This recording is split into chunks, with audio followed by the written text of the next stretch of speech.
everyone, welcome to my channel. Today I thought I would walk you through ways that I have found balance as a former working mom who has become a stay-at-home mom. And before we get into it, I actually read an interesting fact from 2024 that 1 in 3 moms with kids under the age of 12 are choosing to stay at home.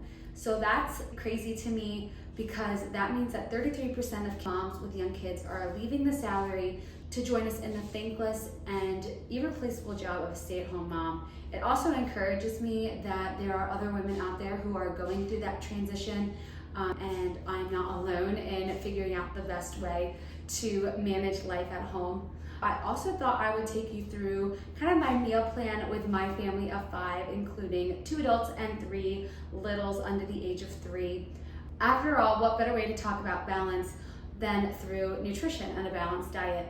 Before I had kids, I was one of those major meal preppers, but quickly learned that wasn't something I could sustain as our family grew. We just went through food too quickly, and I wasn't going to be running to the grocery store that often. So I've learned to blend some of that, and I'll batch meal prep like snacks and breakfast foods so that breakfasts are easy in the early mornings, but then I will make about 4 or 5 meals throughout the week, giving us a couple days to finish our leftovers. We also eat our leftover dinners for the next day's lunch, and we do eat out about once a week or order pizza in. So without further ado, let's go ahead and get into it. We are starting off with some homemade yogurt using my remaining store-bought yogurt as the starter culture. For the other meals, I'll leave notes on the screen and recipe links in the description. If you're new here, welcome to my channel. I'm Amanda, and I'm just a twin mom who's learning motherhood as I go. Prior to choosing to stay home and raise my kids, I had been a working mom juggling office life and home life. But when I said goodbye to the office and hello to my new life of homemaking, I quickly learned how lacking a plan and direction can lead to overwhelm and exhaustion. As someone who considers themselves a high achiever, I wanted to excel in the world of homemaking. And now that I had more time at home than I ever did before, I was determined to make the most of it. I began looking to family, friends, and creators who shared my interests so that I could build myself into this ultra homemaker. I wanted to get back into shape after having my twins, having a beautiful organized home, make delicious meals completely from scratch, live a non-toxic life. Literally, the list could go on. So I observed the routines and lifestyles for inspiration on how I should run my home and take care of myself. Now, while my network had wisdom and the creators provided helpful information, the reality was that none of them were in the exact situation that I was, and I was getting really frustrated. The fitness girl I loved watching didn't have kids. The homesteading mom lived on a farm while I lived in a suburban neighborhood. And the young mom friend with littles didn't have twins like me. I was putting pressure on myself to fit into too many boxes of niche lifestyles. This is when I learned that having balance in life is subjective. It's unique to each person or family. I needed to define our family's lifestyle rather than try to replicate other people's lifestyles. It took me over a year to realize that having it all doesn't mean doing it all. In fact, for the overachiever, I would almost caution doing less, at least in the beginning. I needed to stop trying to fill my downtime with random projects just to make myself feel like I accomplished something. I wasn't allowing myself to rest because I felt guilty for not being productive, forgetting that I had been on my feet all day cooking meals, playing with my kids, doing laundry, cleaning dishes, grocery shopping, and more. A clean home at the end of the day wasn't enough for me. I wanted to have something tangible.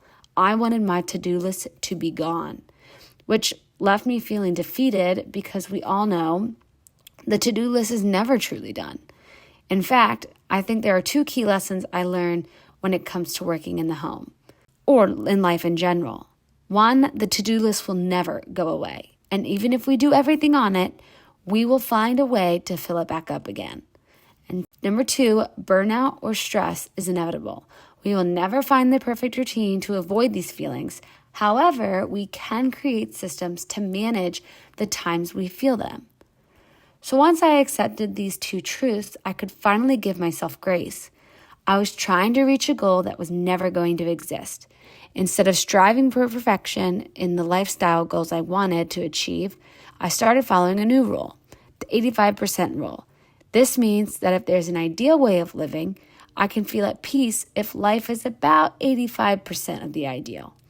For example, I would love to make my bread and baked goods from a sourdough starter with freshly milled grains.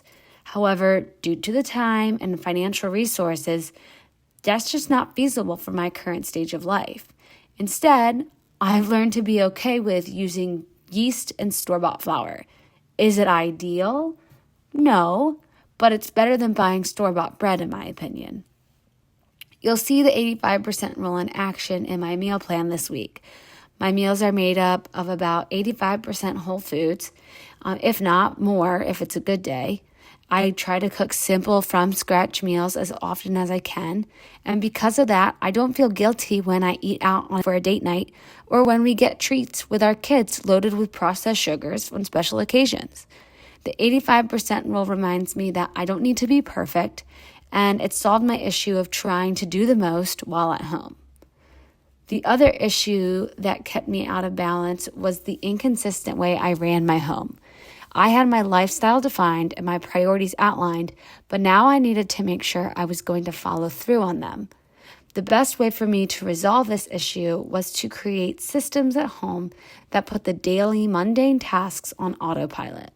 In other words, I would set specific times or days to complete what I needed to so I wouldn't be wondering when I was going to get it done. This also allowed me to see which days had a heavier workload than others. I knew what days to be prepared to work and what days I could expect to chill and recharge. Then, every week, I could follow the same or similar schedule. I assessed my areas of strength and created a system that worked with my personality. For instance, I'm a morning person, so waking up at 5 a.m. to get a workout in and scheduling my daily housekeeping tasks before lunch maximizes my productivity. This routine, however, wouldn't work for someone who prefers to stay up late and has more energy in the evenings. My brain likes to turn off at 8 p.m. when the kids go down, but someone else may find having a productive evening routine allows them to get the most done. I also use systems to avoid falling into this all or nothing mindset. An example of this is that I don't do laundry every day, but I also don't do one massive laundry day. Because honestly, both of those options sound horrible to me. Laundry is one of my least favorite chores. Instead, I schedule the kids' laundry one day, sheets and towels for another, and my husband's and my laundry on a different day. That's only 3 days of laundry. I'm much more willing to tackle it when it's broken up into smaller chunks when I know I'll get a break from it tomorrow. To me, that's balance. Finally, as someone who wants to keep growing, it was important for me to also set time throughout the week to focus on recovery. Depending on the season of life I'm in, this recovery time could involve learning a new skill, working on an established hobby, reading a book, or simply taking a nap. I think it's imperative to know where you're at in life and have the discernment to recognize when you're able to take on a new skill and when it's okay to coast on the foundation of talent and knowledge you've already built. I used to want to know everything right now and be good at everything right now. 3 months after having my twins, I was trying to navigate my role at home, learn how to take care of not just one newborn, but 2, and I also thought I would start learning sourdough. What was I thinking? I've since learned to trust I'll have time to grow my expertise over time. Now, if I want to try a new skill, I make sure that A, I have the time and resources for it, and B, I dedicate my extra time solely to that skill until I become proficient. I'll also look at my week and schedule time to work on it so I know there will be a block of time I'll get to it. This allows my new skill to become second nature, and I can incorporate it into my daily life without much thought. It's only then that I'll consider tackling something new. So to recap, finding balance as a stay-at-home mom isn't about doing everything perfectly. It's about creating systems that work for you and your family.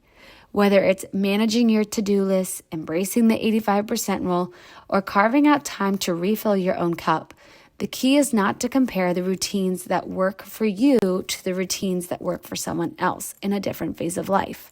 Remember, balance is unique to each person, and it's okay if things don't always go as planned. Give yourself grace, focus on progress, not perfection, and trust that you'll grow in your own time. Thanks for joining me today. I hope you found some inspiration or new ideas to help create your own balance at home. If you enjoyed this video, don't forget to like, comment, and subscribe. I'd love to hear how you find balance in your own life. Feel free to share your tips in the comments. Until next time, take care and remember, you got this.